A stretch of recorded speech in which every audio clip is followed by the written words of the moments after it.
निर्माण व्यवस्थाओं का लिया जायजा। केंद्र में भर्ती उपचारार्थियों से मुलाकात।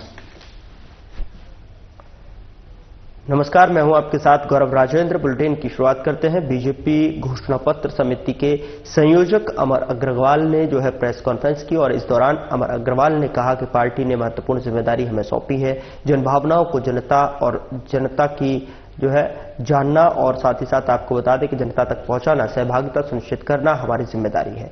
एक एक वादे का हिसाब जनता को हमने पिछले चुनाव में दिया है। पीएम ने भी इसे लेकर तारीफ की है और पहले सरकार जिन्होंने तुरंत वादे पूरे किए हैं और आपको बता दें कि सरकार का जनता पर विश्वास है। और उन्होंने कहा है कि शहरी और ग्रामीण क्षेत्र में रिस्पांस हमेशा अच्छा मिल रहा है। हमारे जनप्रतिनिधि जनता की भावनाओं का ध्यान में रखकर उनके बीच जाएंगे। सारी बातों को ध्यान में रखकर घोषणा पत्र तैयार किए जाएंगे। और साथ ही अमर अग्रवाल ने कहा कि पिछले 5 साल में नगरीय निकाय क्षेत्र की दुर्दशा जो हुई है, सारी चीजों पर विचार विमर्श किया जाएगा। 26,000 लोगों को पार्टिसिपेट इसमें रहा है। जनभावनाओं को समझने में हमें मदद मिली है।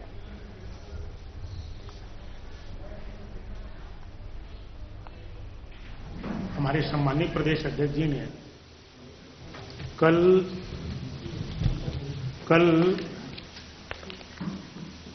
नगरीय निकाय चुनाव को लेकर एक घोषणा पत्र समिति को बनाया है,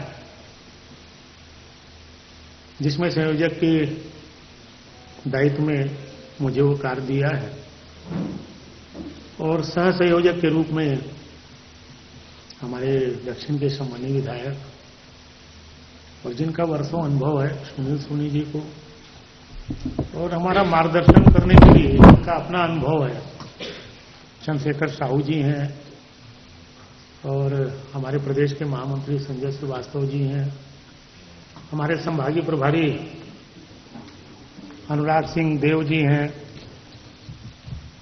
और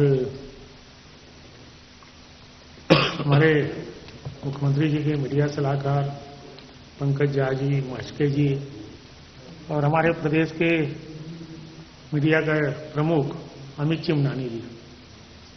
हम सबको ये दायित्व दिया है कि जन भावनाओं को जानते हुए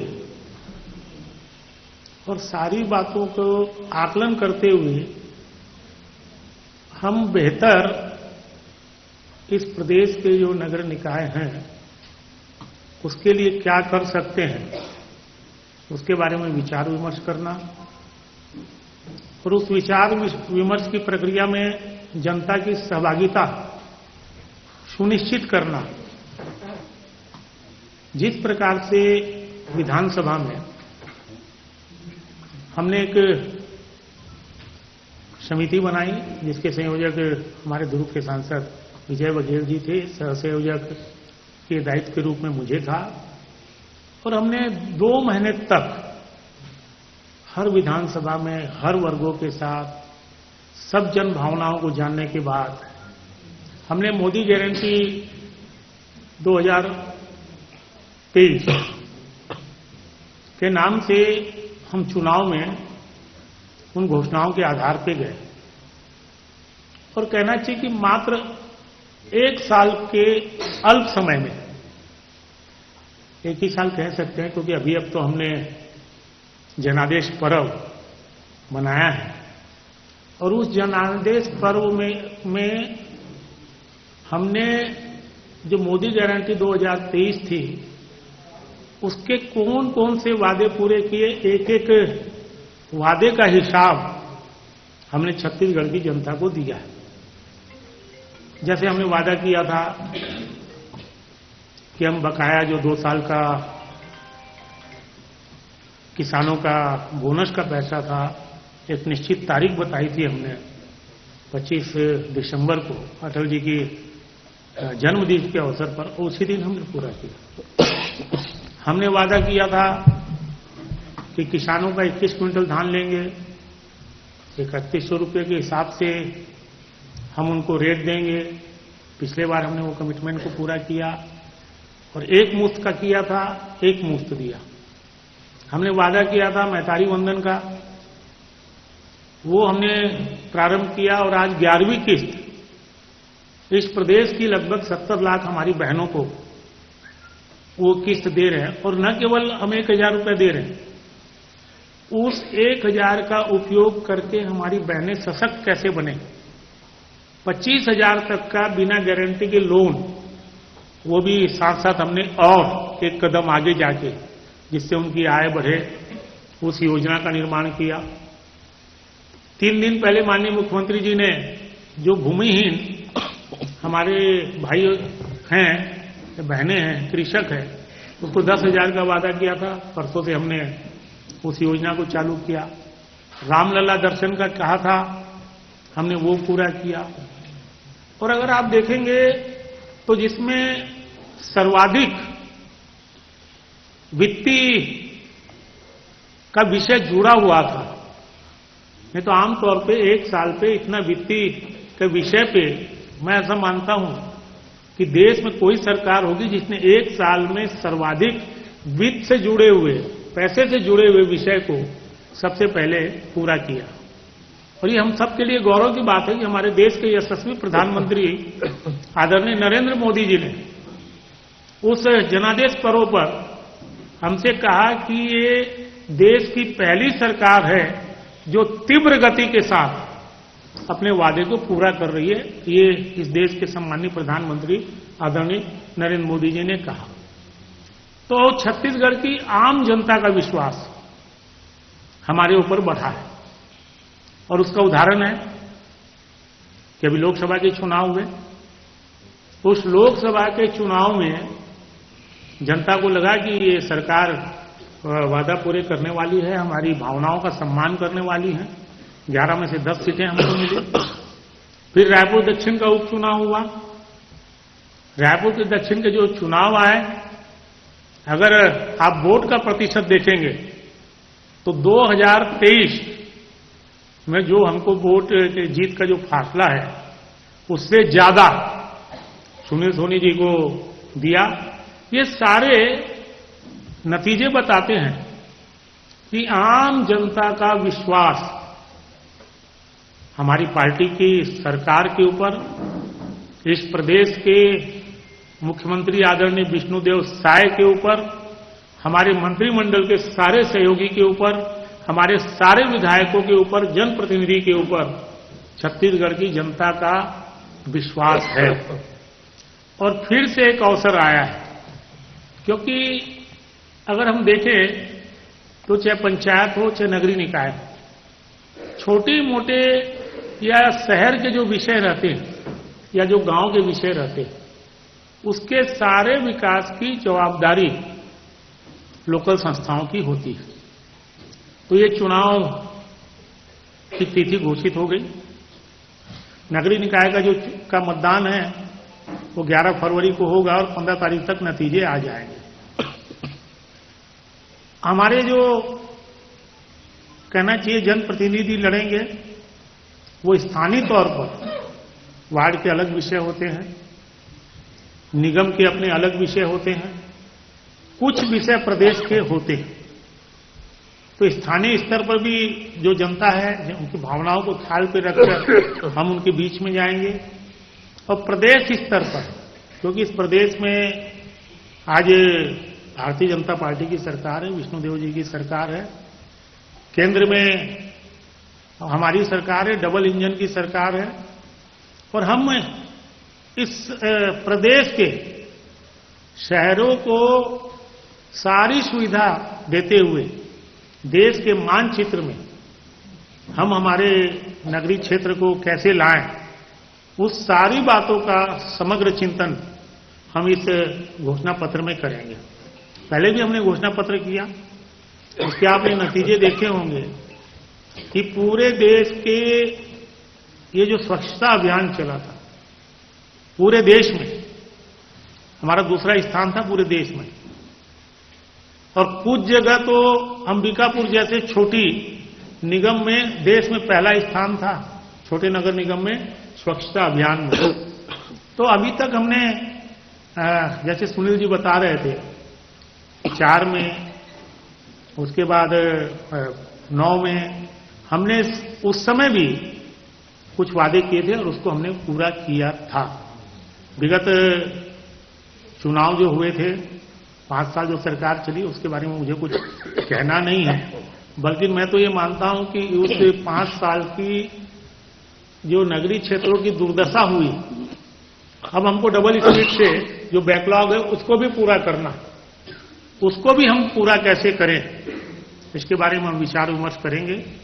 लेकिन इससे पहले हम चाहते हैं कि हम आम जनता, क्योंकि देखिए विधानसभा के समय जब हुआ था 2 महीने पहले हमने ये अभियान प्रारंभ किया था, और अब आम जनता, उस समय भी हमने एक प्रयोग किया था व्हाट्सएप नंबर का स्कैन का, QR कोड का स्कैन का, और इसका ईमेल आईडी का हमने उस समय भी प्रयोग किया था। और मुझे, क्योंकि मैं सहसंयोजक के दायित्व में था, मुझे प्रसन्नता है कि लगभग 26,000 सुझाव, मतलब लोगों ने, कई तो रिपीट भी होते हैं, 26,000 लोगों का पार्टिसिपेशन रहा उसमें, और हमको बहुत सहायता मिली जन भावनाओं को जानने में, और आज हम उसके हिसाब से काम कर पा रहे हैं। इसी हिसाब से हम चाहते हैं कि आज ही आप लोगों के माध्यम से मैं सबसे पहले तो व्हाट्सएप नंबर 9111014400, मैं फिर से रिपीट करता हूं, 9111014400, ये हमारा व्हाट्सएप नंबर होगा। इस व्हाट्सएप के QR कोड को स्कैन करके ईमेल भी दिए जा सकते हैं, और इस सुझाव के लिए ईमेल आईडी moresujav@bjpcg.com, moresujav@bjpcg.com, इसमें भी ऑनलाइन सुझाव होंगे।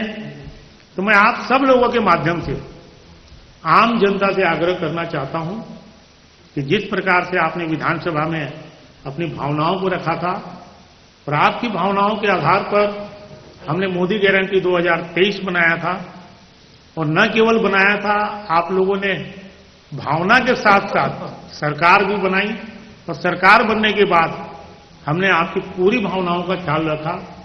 आज भी मैं आप लोगों के माध्यम से आम छत्तीसगढ़ के भाइयों बहनों से आग्रह करता हूं कि मैंने व्हाट्सएप नंबर दिया है, इस व्हाट्सएप को QR कोड को स्कैन करके ईमेल भी दे सकते हैं, मैंने ईमेल आईडी भी दिया है, इसके माध्यम से भेजें।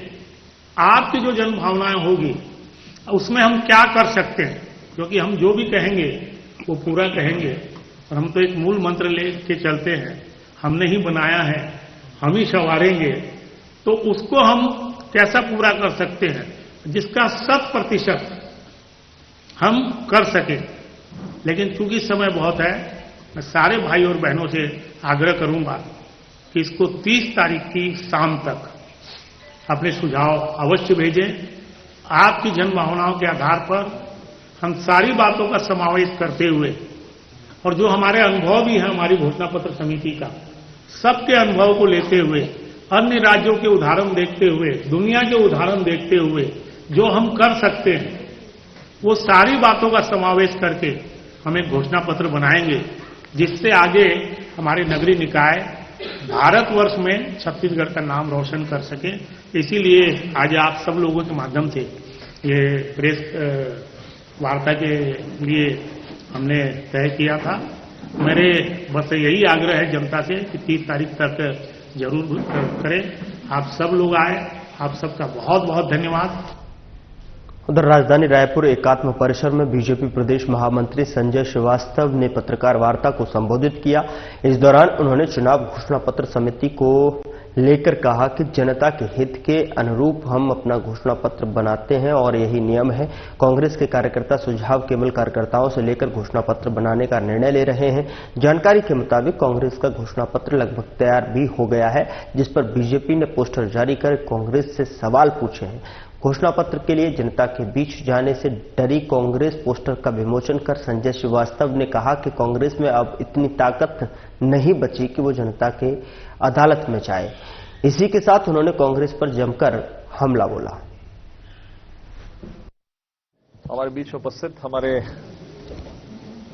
मीडिया के प्रभारी अमित चन्नानी जी, सह प्रभारी अनुराग अग्रवाल जी, हमारे भारतीय जनता पार्टी अनुसूचित जनजाति मोर्चा के प्रदेश के अध्यक्ष हमारे भाई विकास मरकाम जी, और आज के इस प्रेस में उपस्थित सभी प्रेस क्लब के प्रेस के सभी सम्मानित सदस्यगण, सभी सम्मानित साथी बंधु, आप सबका आज के इस प्रेस ब्रीफिंग में स्वागत है, अभिनंदन है।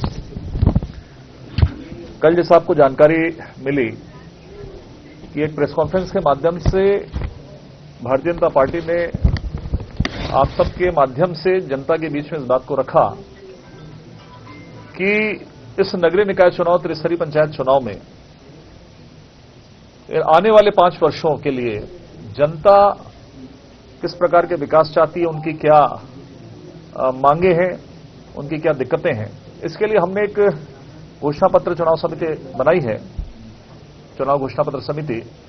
और ये बहुत स्पष्ट है कि कोई भी सरकार जो जब जनता बनाती है तो जो जनता के हित के अनुरूप होती है वो अपेक्षा भी करती है कि वो 5 वर्षों के अंदर में सरकार उस तरह का व्यवहार करे, सरकार उस तरह के काम करे, उनके क्षेत्र के विकास करे, और भी अन्य कोई समस्या उसका निराकरण होना चाहिए।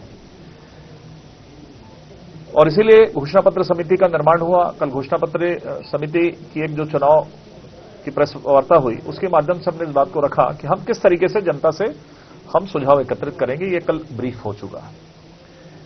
अभी 24 घंटे ही नहीं बीते थे, जैसा मैंने कहा कि सामान्य प्रक्रिया है कि जनता के अनुरूप ही सरकार को अपने घोषणा पत्र बनाने चाहिए, अपने चुनाव के अंदर में मुद्दे तय करते हैं, उसके बाद उस काम को इंप्लीमेंट करना 5 वर्षों के अंदर में, जो आपने प्रदेश में भारतीय जनता पार्टी की सरकार के 1 वर्षीय कार्यकाल में भी आपने देखा। लेकिन इसके विपरीत जो दूसरा राजनीतिक दल है छत्तीसगढ़ का, वो जनता के मतों को किस तरीके से दरकिनार करता है, इसका एक उदाहरण देखने को मिला कि जब उन्होंने इस बात का बगैर संज्ञान में लिए कि जनता से सुझाव लेना चाहिए, उन्होंने सीधा अपने घोषणा पत्र की बात की कि हम कार्यकर्ताओं से पूछकर अपना घोषणा पत्र जारी कर देंगे। ये उनका विषय है, कोई हमारे बंधन में वो बंधे ऐसा जरूरी नहीं है कि हमारे अनुरूप काम करें। लेकिन सामान्यतः जनता की अदालत में जब हम सब जाते हैं तो जनता के हितों के अनुरूप ही सरकार भी काम करती है, और पहले उनसे पूछते भी कि आने वाले 5 वर्षों में हमको क्या करना है। यही कांग्रेस पार्टी है जो 2018 में टीएस बाबा जो घोषणा पत्र समिति के अध्यक्ष थे विधानसभा में, उन्होंने पूरे प्रदेश के अंदर में जैसा वो बताते हैं कि ले या सभी लोगों से मिलजुल कर उन्होंने सब चीजें की सुझाव मांगे, और सुझाव के आधार पर उन्होंने अपना घोषणा पत्र बनाया। और मुझे कहने में भी कोई गुरेज नहीं है कि उनको उसका लाभ भी मिला। ये अलग बात है कि 5 वर्षों के अंदर उन्होंने कोई काम किया नहीं, जो कांग्रेस के डीएनए में है, जो कांग्रेस की फितरत में है कि किसी को भ्रम में ले आओ, उसके बाद काम करने का कोई विषय नहीं है। लेकिन एक बार फिर से चिरपरिचित अंदाज में, और जो उसके उनके डीएनए में है कि इस नगरीय निकाय चुनाव में जो सीधा आम जनता से होता है, मूलभूत आवश्यकताओं के लिए चुनाव होता है, लेकिन उन्होंने प्रदेश की जनता, उस निकाय की जनता, उस पंचायत की जनता को इसके अनुरूप अनुकूल भी नहीं समझा कि उनसे 2, 4, 5, 8 दिन बातचीत करके उनसे हम सुझाव मांगे कि एक्चुअली आपके क्षेत्र में किन चीजों की आवश्यकता है। मैं इसको यहां से प्रारंभ कर रहा हूं कि कांग्रेस की क्या सोच है जनता के प्रति, और परिणाम तो बताता ही है। लगातार परिणाम चाहे केंद्र में हो, चाहे फिर प्रदेश में हो, चाहे नगरीय निकाय में हो, जो जनता ने इनको परिणाम दिया है वो इन्हीं कारणों से है कि वो जनता के हितों की बातचीत नहीं करते हैं। मुझे लगता है इसका सीधा सा विषय यही है कि कांग्रेस में अब इतनी ताकत भी नहीं बची है कि वो जनता की अदालत में जाए और जनता से जाकर सीधा पूछे कि हम घोषणा पत्र करने वाले हैं, चुनाव है, इसमें आपकी क्या क्रिया है, क्या प्रतिक्रिया है। और इस नगरीय निकाय चुनाव में, त्रिस्तरीय पंचायत चुनाव में वो जनता से कन्नी काट रही है। मेरा पहला सवाल यह है दीपक बैज जी से, क्योंकि आजकल दीपक बैज ही ज्यादा बोलते हैं, बाकी लोग तो बोलने की स्थिति में नहीं जो सरकार में थे, तो दीपक बैज जी ही बोलते हैं। तो दीपक बैज जी से मेरा इतना प्रश्न है कि जनता से वो इतना क्यों डर रहे हैं, ये दीपक बैज जी को आकर बताना चाहिए। लेकिन थोड़ा सा मुझे जो जानकारी लगती है वो इसलिए नहीं, जिसका उल्लेख मैंने किया कि 2018 का घोषणा पत्र, संकल्प पत्र जो भी था उनका, उसी की बात करते थे और जीतने के बाद भी उसकी बात करते थे। लेकिन 2018 के जो घोषणा पत्र में जो विषय थे, उन विषयों पर आपको मालूम है, चाहे शराबबंदी की बात करें, चाहे बेरोजगारी भत्ते की बात करें, चाहे स्व सहायता समूह की बहनों को ऋण माफ करने की बात करें, चाहे सिलेंडर की बात करें, सैकड़ों ऐसे वादे उन्होंने किए थे जिन वादों को उन्होंने पूरा नहीं किया। तो मुझे लगता है डर उनको यह है कि जनता के बीच में जाएंगे तो 2018 के जो सुझाव थे उसके बारे में जनता इनसे पूछेगी आखिर उसका क्या हुआ 5 वर्ष में। खैर, जनता ने तो परिणाम दे दिया और सरकार बदल गई। तो सीधा सा यह है कि जनता से भागना और जनता के बीच जाने का डर है। अखबारों में जो प्रकाशित खबर आई है कि कांग्रेस का घोषणा पत्र तैयार हो गया है, उसमें जनता की सोच, जनता की मांग, जनता का संकल्प नहीं है। आखिर ऐसा कांग्रेस ने क्यों किया? इसका सीधा सा जवाब यही है कि जनता के बीच में वो जाने की स्थिति में नहीं है। मैंने पिछले 5 वर्ष का भी उल्लेख किया। चलाते समय जनता के कामों को उन्होंने किया नहीं। जनता के बीच से जाने का, घबराने का एक कारण यह था कि वादे पूरे नहीं किए। दूसरा कारण यह था कि भ्रष्टाचार जो जमकर हुआ, और मैं तो यह कहता हूं कि कांग्रेस का विजन ही भ्रष्टाचार है। इस नगरीय निकाय में यदि कब्जा करने का कोई बयान आता है तो बयान तो सामने दिखाई देता है, लेकिन पीछे यही है कि 5 साल हम कब्जा करके किस तरीके से हम भ्रष्टाचार करें। रायपुर का उदाहरण आपको मालूम है। मैं तो खुले तौर पर पूछता हूं कि कितना भूपेश बघेल जी ने नगर निगम रायपुर को ही बता दें कि 5 वर्षों में उन्होंने कितना फंड दिया या हमने 1 साल के अंदर में कितना दिया। अभी कंपेयर कर ले। कंपेयर करने की, तुलना करने की भी कोई स्थिति किसी के पास में नहीं है। कोई भी कांग्रेस का नेता ये बताने की स्थिति में नहीं रहेगा कि उन्होंने नगरीय क्षेत्रों के अंदर में क्या किया है। कांग्रेस का संकल्प केवल कुशासन है और जनता तो खैर जानी गई, उसका परिणाम बताया है। और इस बार भी इस कुशासन का जवाब निश्चित तौर पर इस चुनाव परिणाम के अंदर में मिलेगा। हमने कल, जैसा मैंने कहा कि हमारी सरकार ने 1 वर्ष पूरा किया है, हमने 1 वर्ष पूरा किया है और 1 वर्ष की बात को भी हम लगातार बता रहे हैं।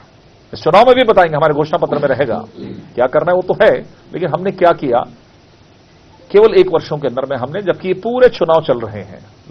विधानसभा के बाद लोकसभा, लोकसभा के बाद हमारे संगठन के चुनाव, संगठन के बाद में नगरीय निकाय, त्रिस्तरीय पंचायत चुनाव। लेकिन जो प्रमुख, जो हमने जो वादा किया था, उन वादों को हमने पूरा किया है।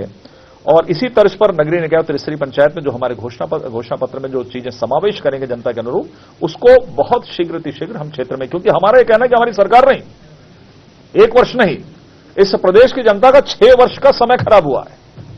6 साल का डेवलपमेंट खराब हुआ है। 5 साल जो उनका था और पहले के जो चुनाव के समय रहते हैं, इन 1 वर्षों में हमने उसको बहुत कुछ करने का प्रयास किया। लेकिन अब जो मूलभूत आवश्यकताएं हैं, सड़क, पानी, बिजली, ये तमाम प्रकार के विषय हैं। जो जल जीवन मिशन है तो केंद्र का। रायपुर पुलिस ने बड़ी सफलता हासिल की है और इस दौरान पुलिस ने अवैध रूप से देशी पिस्टल रखने वाले आजाद चौक के गुंडा बदमाश अरुण यादव को गिरफ्तार किया है। वहीं पुलिस ने बदमाश के कब्जे से पिस्टल जब्त कर पूछताछ के लिए रिमांड पर भेज दिया है। जानकारी के अनुसार बता दें कि गुंडा बदमाश अरुण यादव के खिलाफ हत्या का प्रयास, मारपीट, आर्म्स एक्ट और जुआ एक्ट के आधार पर जो है दर्जन से अधिक अपराध दर्ज है।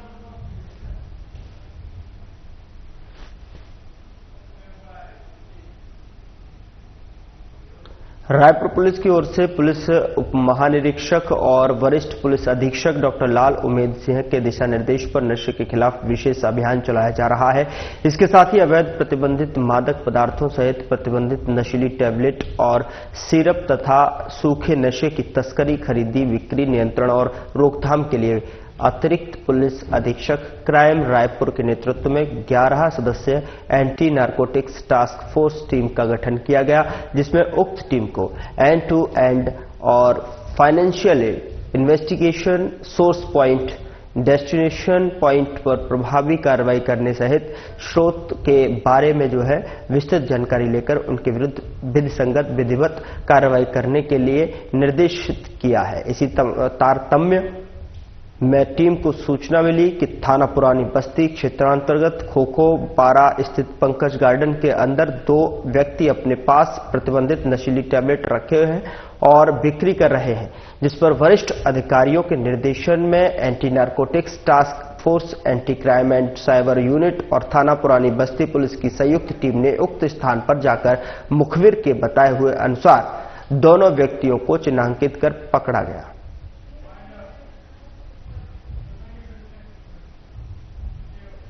फिलहाल बुलेटिन में इतना ही। नमस्कार।